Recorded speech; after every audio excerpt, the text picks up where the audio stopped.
ہم دن بھر گناہ کرتے ہیں، کیا کبھی ہم نے سوچا ہے کہ ہم آخرت کے لیے بھی کچھ کر رہے ہیں یا نہیں؟ تو اس کے بارے میں امام علی رضا علیہ السلام نے بڑا آسان سا عمل بتایا ہے جس کے 4 فوائد ہیں۔ امام علی رضا علیہ السلام فرما رہے ہیں کہ جب کوئی بندہ مومن یہ عمل کرتا ہے تو خداوند عالم سب سے پہلے اس کو قبر کے عذاب سے محفوظ رکھے گا۔ یہ خدا کی ذات وعدہ کر رہی ہے اور معصوم کی زبان سے نکلی ہوئی باتیں ہیں۔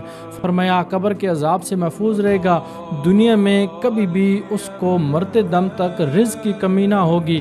اگر وہ یہ عمل کرے گا تو خداوند عالم 5000 ہر روز اس کے گناہ معاف فرما دے گا۔